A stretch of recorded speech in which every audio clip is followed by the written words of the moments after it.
I'm still hot and mad about my electrical bill, which I just got recently. And I think the man should be driven out of town. I don't know how other people can elect him. On Lower Green Show, it says that we can get power from Quebec, right across the river, very, very much more cheap than Mr. McGinty is charging me. So then I thought to myself, is there any way, other than politically, of getting agreements in this thing? Because when I was in the Air Force, there was something called redress of grievance. Now, as I understand it, the city is responsible for or takes orders from the province. So if you are responsible, the municipality is responsible to the province, to whom is the province responsible if you want to make a redress of grievance? Is there any way we can do that? And why not? Do we not, can we not? I'm the type of personality that believes that I can go to the Queen. Why not? It goes all the way back to Magna Carta. Why can't I go to the Queen? Tell this man that there's something wrong with this man's logic. I personally don't believe in man-made global warming. I've been reading up on it and I'm convinced it's not true, it's a hoax. But even if I'm wrong, I should be able to go to somebody and say, this man is wrong. Why, as a municipality, can't we go directly to the province and make a petition and say, let's get our power from across the river from Quebec? Is there nothing that we can do in terms of the legal redress of grievance? Thank you, sir. Maybe, Nick, you take that first, please. But Dr. Lee, I'd like you to comment as well, because it is basically an economics question. The short-term answer is no. Because we have a government that has a monopoly on power, yes, there's different branches within it. But within that organization, I'll tell you a quick little story. There's a huge mountain of arrogance. I was sitting in front of a group of engineers being talked to by the Infrastructure Minister of Ontario, and one member of the panel that night stood up and said, we've done a study here in Ottawa about the kind of people that use our power. Everybody wants it, but nobody wants to pay for it. And this is after I had listened to a 90-year-old lady say she couldn't turn power on until after 9 o'clock. And if she wanted to eat before that, she had to heat her soup up over a candle. And he's standing there telling me she didn't want to pay for the power. So that's the kind of mindset that you're dealing with. Not across the board, but certainly in leadership positions. So the short answer, at least unless these gentlemen can show where I'm wrong, and I would be delighted to find out I'm wrong, short-term answer is no. The next government, I would encourage them to break up Ontario Hydro or Hydro One, and to allow things to come in so that small little dams and so on can compete and put energy into the grid and compete for $1, get it from Quebec. In other words, diversify where we get it from. One area I would really want to work on, because it solves two problems at once, is energy from waste. We have the Plasco plant, that's one thing. There are other technologies out there that can consume not only our garbage, but provide clean power out the other side. Now, to me, that makes perfect sense. Yeah, I'm sorry to interrupt. I listen to you all the time, Nick, and I agree with everything you said. But my question is really, who has this authority? I mean, we are responsible as a municipality to the province. Well, who in the world does the province report to? No, I mean legally, not politically. Sir, I'm just going to hang on for a second. Dr. Lee, take the floor, please. I'm going to duck on that question, the accountability question, because I think this guy can answer that, but I've got to just say this. I want to give just a little quick history overview. Ontario, for 100 years, very deliberately under both Liberal and Conservative administrations, it was the explicit policy of this province to keep hydro rates below the Northeast, meaning Michigan and Illinois and New York and Pennsylvania, and to give a competitive advantage to our manufacturing.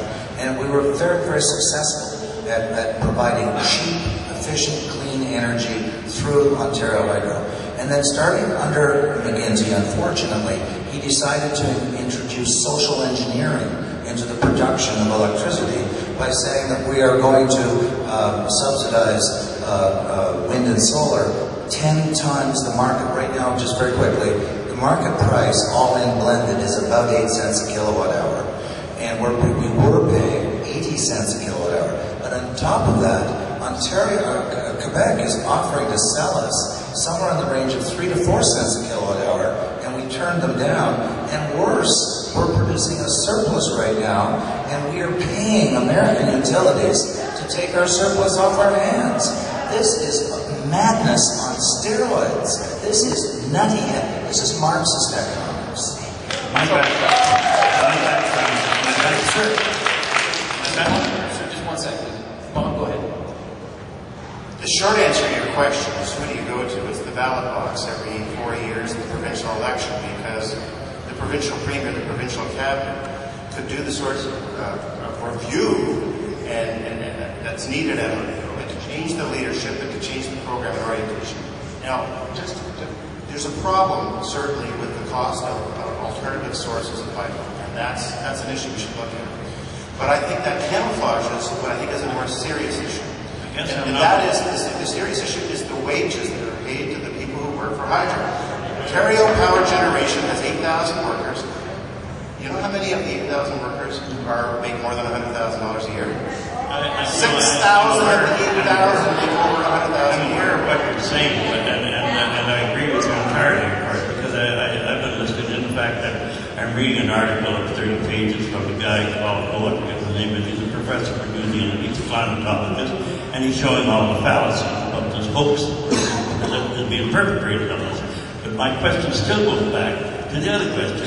Who in the hell is the province responsible to legally?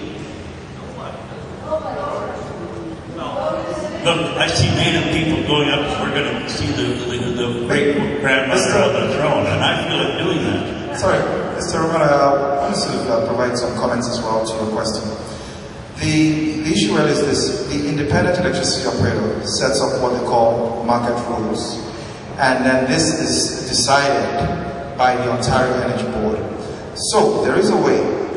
If someone were to introduce a private member's bill saying that Hydro Ottawa would be allowed to buy hydro from Quebec, and the NDP and the Conservatives, if they were to both vote in unison, that bill could be passed and through the committee become law, but it would still be subject to approval of the Ontario Energy Board.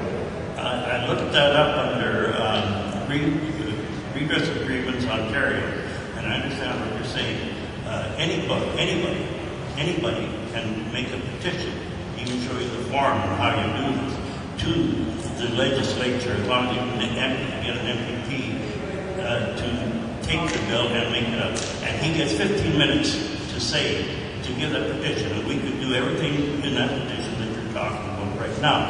But again, you get to the point, and I think you hit upon it today. I think the thing is, if you have a bill like that presented in the legislature where common sense tells you that maybe we could get the NDP on our side, because I'm an old age pensioner, I'm 84 years old, for goodness sakes. That damn electrical bill, I find that I'm paying more for electricity now than my property tax. This is outrageous. So why can't we say something like that in front of the legislature and convince the NDP leader that maybe she should join the Conservatives in this and push it through? Yeah, thank you for that. Nick, on the subject of hydro, Toronto, as a reaction to the Ontario Energy Board's recent decisions that also involved Ottawa, laid off a significant amount of Toronto hydro staff. Why is it incumbent on Toronto to do that, but yet has completely escaped the city of Ottawa?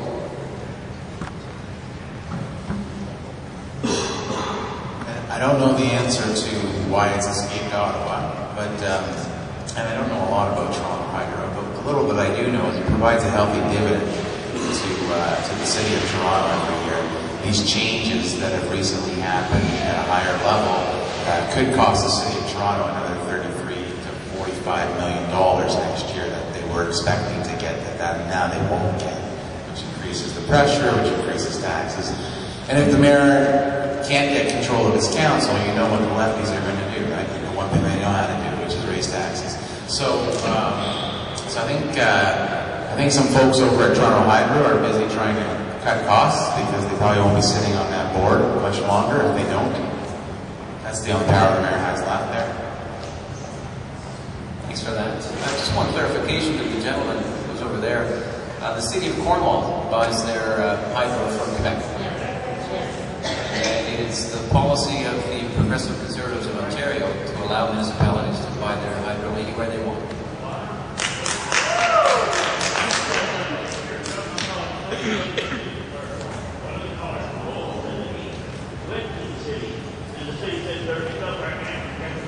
That's correct. It's not possible for the city. The legislation has to change.